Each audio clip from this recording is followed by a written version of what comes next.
नमस्कार विद्यार्थी मित्रांनो, मी विनोद नाईक. आपण पाहत आहोत इयत्ता 8वीचा विज्ञान, ज्याच्यामधील 18वा लेसन, ज्याचं नाव आहे परिसंस्था म्हणजेच इकोसिस्टीम. विद्यार्थी मित्रांनो, आपल्याला माहीतच असेल की जैविक आणि अजैविक घटकांच्या संपर्कातून परिसंस्था निर्माण होतात. पृथ्वी हीच एक मोठी परिसंस्था आहे. त्याच्यामध्ये पृथ्वीचा साधारण 21% पार्ट जो आहे तो पाण्याने व्यापलेला आहे आणि 79% भाग जो आहे साधारण अप्रॉक्सिमेटली मी बोलतोय तो पाण्याने व्यापलेला आहे आणि 21% जमीन आहे. तर विद्यार्थी मित्रांनो, लक्षात घ्या की परिसंस्थांमध्ये अशा प्रकारची ही जलावरण आणि भूआवरण यांच्या एकमेकांच्या संपर्कामुळे परिसंस्था तयार होतात, परिसंस्थेची जाळी तयार होतात आणि वेगवेगळ्या प्रकारच्या परिसंस्था अस्तित्वात येतात. त्याच्यापैकी काही परिसंस्था आपण या सेशनमध्ये पाहत आहोत.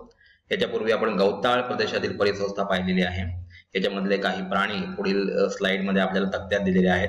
विद्यार्थी मित्रांनो, हे आपलं काम आहे, आपली ड्युटी आहे की अशा प्रकारचे अजून कोणकोणते प्राणी याच्यामध्ये असतात त्याच्याविषयी आपण जाणून घेणार आहोत आणि याची माहिती तुम्हाला इंटरनेटच्या मार्फत काढायची आहे. आपल्याला जर ही माहिती मिळाली नाही तर आम्ही आपल्याला याच्या बाबतीत मदत करू. याच्याबद्दल आपण कोणतीही शंका आपल्या मनामध्ये नसावी. तर विद्यार्थी मित्रांनो, आपण पाहूया इयत्ता 8वीचा विज्ञान, त्याच्यामधील 18वा लेसन परिसंस्था आणि सेशन 4. इथे पहा, गवताळ प्रदेशातील जे आपण परिसंस्था पाहिली त्याच्यामध्ये काही उत्पादक गाजर, गवत, कुसळी, हरळी दिलेले आहेत. अजून कोणकोणते उत्पादक तिथे असतात त्याच्याविषयी माहिती आपल्याला जाणून घ्यायची इंटरनेटद्वारे किंवा शिक्षकांमार्फत आपल्याला माहिती मिळेल. जर आपल्याला हा तक्ता भरता आला नाही तर आम्ही आपल्याला नंतर या बाबतीत मदत करणार आहोत, परंतु अभ्यासाच्या दृष्टीने उपयुक्त असा तक्ता आहे. आपण हा स्वतः कोणत्या तरी माध्यमामार्फत भरू शकता. प्राथमिक भक्षक आहेत गाय, हरिण, ससा, लेप्टोकॉर्सिया. द्वितीयक भक्षक आहेत साप, पक्षी, कोल्हा, लांडगा. तृतीयक भक्षक आहेत सिंह, तरस, गिधाड आणि घार. आणि विघटक आहेत फ्युजेरियम आणि अस्परजिलस. आता हे काही एक्झाम्पल आपल्याला दिलेले आहेत. आपल्याला अजून एक्झाम्पल मिळून जिथे आपण फिल इन द ब्लँक्स तिथे केलेले आहेत त्या ब्लँक्स आपल्याला फिल करायचे आहेत, भरायचे आहेत आणि आपल्याला हा तक्ता तयार करायचा आहे. असा प्रत्येक इकोसिस्टीमच्या नंतर आपण जे इकोसिस्टीम गवताळ प्रदेशाची बघितली त्याप्रमाणे इतर इकोसिस्टीम बघणार आहोत. त्याच्यानंतर आपल्याला अशा प्रकारचे तक्ते भरायचे आहेत आणि आपण हे आपल्या लेवलला करायचं आहे आणि नोटबुक मध्ये नोट डाऊन करायचं आहे. आता लक्षात घ्या, दुधवा हे जंगल 1.5 शतकापूर्वी एक शिंगी गेंड्याचे मोठे वसतिस्थान होते. लक्षात घ्या, दुधवा नावाचं जंगल आहे जे 1.5 शतकापूर्वी एक शिंगी गेंडा जो आहे त्याचं मोठं वसतिस्थान होतं. परंतु अनिर्बंध शिकारीमुळे 20व्या शतकात हा प्राणी इथून नामशेष झाला आणि म्हणून विद्यार्थी मित्रांनो, आता आपल्या गव्हर्नमेंटने, भारत सरकारने अशा प्रकारच्या प्राण्यांच्या शिकाऱ्यांवर पूर्णपणे बंदी घातलेली आहे आणि त्याला हा पनिशेबल ऑफेन्स असतो. आपल्याला जेल सुद्धा ह्याच्यावर बाबतीत होऊ शकते आणि म्हणून अशा प्रकारच्या प्राण्यांना मारणं आपण टाळलं पाहिजे. 1 एप्रिल 1984 रोजी या गेंड्याचे इथे पुनर्वसन करण्यात आले. म्हणजे परत एकदा हा गेंडा इथे दुधवा जंगलामध्ये आणला गेला. पिंजऱ्यात त्यांचे प्रजनन करून नंतर हे गेंडे निसर्गात अधिवासात सोडले गेले. सर्वप्रथम 27 चौरस किलोमीटर गवताळ प्रदेश व वने ज्यात बारमाही जलस्रोत आहे, जिथे कायमस्वरूपी पाणी मिळते, असा भूभाग या कामी निश्चित करण्यात आला. तसेच 2 निरीक्षण केंद्रे इथे बसवण्यात आली आणि या प्रयत्नांना चांगले यश आले आणि त्याच्यामुळे या एक शिंगी गेंड्यांचं परत एकदा पुनर्वसन झालं. कुठे झालं तर दुधवा नावाचं जे जंगल आहे तिथे यांचं पुनर्वसन झालेलं आहे. आता वृक्ष ही परिसंस्था आहे का, स्वतंत्र परिसंस्था आहे का? विद्यार्थी मित्रांनो, लक्षात घ्या, वृक्षावर वेगळ्या प्रकारचे प्राणी राहत असतात, तिथे वेगळ्या प्रकारचे कीटक असतात आणि यांची परिसंस्था सुद्धा इथे अस्तित्वात असते. इथे पहा, दुसरी परिसंस्था आपण बघतोय जंगलातील परिसंस्था म्हणजे फॉरेस्ट इकोसिस्टीम. अशी ही सदाहरित जंगल आपल्याला विषुववृत्तीय प्रदेशामध्ये सर्वात जास्त दिसतात. ही निसर्ग निर्मित परिसंस्था आहे. विद्यार्थी मित्रांनो, हे फार महत्वाचं आहे. जंगलामध्ये विविध प्रकारचे प्राणी आढळतात, वृक्ष आढळतात. एकाच ठिकाणी ह्या सगळ्या गोष्टी आपल्याला आढळत असतात.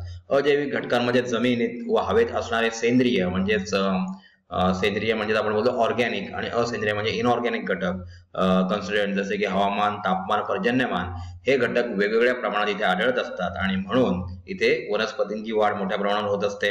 लक्षात घ्या, विषुववृत्तीय प्रदेशामध्ये जिथे भरपूर प्रमाणात पाऊस पडतो कारण इथे हीट खूप आहे, सूर्याची किरण डायरेक्ट त्या भागावर पडत असतात, पाण्याची वाफ जलद गतीने होते, ढग निर्माण होतात आणि पाऊस जोरदार पडत असतो आणि त्याच्यामुळे इथे जंगल जे असतात ते सदाहरित जंगल असतात. म्हणजे हे जे घटक आहेत हवामान, तापमान आणि पर्जन्यमान जसे सेंद्रिय आणि असेंद्रिय घटक यांच्यावर ही परिसंस्था अवलंबून असते. इथे पहा विद्यार्थी मित्रांनो, हा तक्ता सुद्धा आपल्याला पूर्ण करायचा आहे. म्हणजेच गीर राजस्थान आपल्याला माहित आहे, रणथंबोर राजस्थानचा आहे, नंतर सुंदरबन जे आहे पश्चिम बंगाल आणि मेळघाट, चंद्रपूर आणि इतर जी ठिकाणं आहेत यांच्याविषयी आपण या राज्यांविषयी, या अभयारण्य कुठे आहेत यांच्याविषयी आपल्याला जाणून घ्यायचं आहे आणि हा तक्ता आपल्याला फिल करायचा आहे. विद्यार्थी मित्रांनो, जसं आपण गवताळ प्रदेशातील इकोसिस्टीम बघितली आणि तुम्हाला सांगितलं की ह्याच्या विषयी अजून माहिती आपण इंटरनेटद्वारे मिळवू शकता आणि त्याचप्रमाणे इथे उत्पादक, प्राथमिक भक्षक, द्वितीय भक्षक, तृतीय भक्षक आणि विघटक यांची नावं आपण लिहू शकतो. आता बघा, जंगल परिसंस्थेतील विविध घटकांची माहिती आपण बघतो. इथे उत्पादक आहेत डिप्टेरोकार्पस, साग, देवदार, चंदन हे जे वृक्ष आहेत हे उत्पादक आहेत.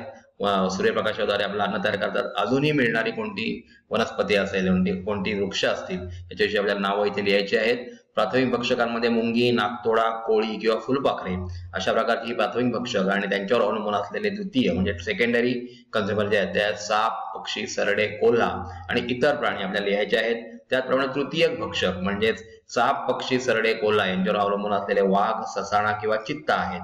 आणि शेवटला तृतीय भक्षकांचा मृत्यू झाल्यानंतर जे विघटक कार्य करतात ते म्हणजे अस्परजिलस आणि पॉलिकॉर्पस अशा प्रकारचे विघटक सुद्धा तिथे आढळतात. अजून कोणकोणत्या प्रकारचे विघटक आढळतात ते आपल्याला या ब्लँक्स मध्ये भरायचे आहेत. विद्यार्थी मित्रांनो, एक माहिती आपल्याला असणं गरजेचं आहे की भारतात सुमारे 520 अभयारण्ये व राष्ट्रीय उद्यानांमध्ये अनेक प्रकारच्या परिसंस्थांचे रक्षण होते. बघा, वेगळ्या प्रकारचे आपण मुंबईमध्ये बघायला गेलं तर संजय गांधी नॅशनल पार्क आहे. अशा प्रकारची भारतामध्ये सुमारे 520 अभयारण्ये आणि राष्ट्रीय उद्यानं आहेत आणि त्यांच्यामध्ये अनेक प्रकारच्या परिसंस्थांचं रक्षण होत असतं.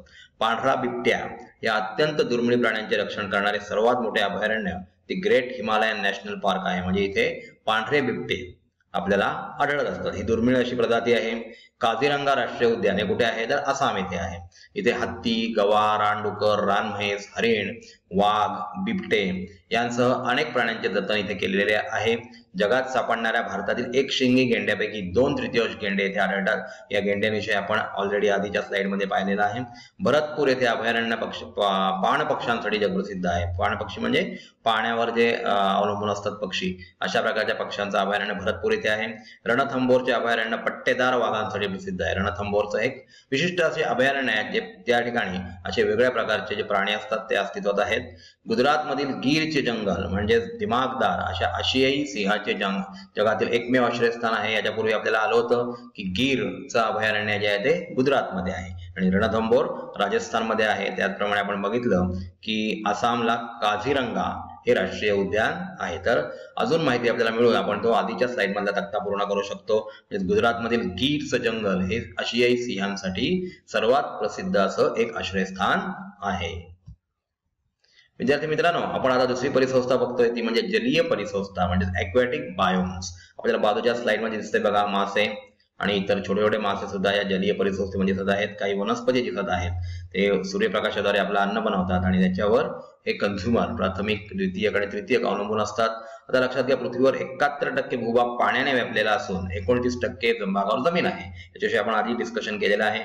त्यामुळे जलीय परिसंस्थांचा अभ्यास अत्यंत महत्त्वाचा ठरतो, कारण सर्वात जास्त पाणी या पृथ्वी या ग्रहावर उपलब्ध आहे. नैसर्गिक परिसंस्थेत जलपरिसंस्था अभिक्षेत्रीय दृष्टीने जास्त व्यापक आहे. जल परिसंस्थेमध्ये खालील प्रकार महत्वाचे मानले जातात. उदाहरणार्थ गोड्या पाण्यातील परिसंस्था आणि खाऱ्या पाण्यातील परिसंस्था आणि खाडी परिसंस्था.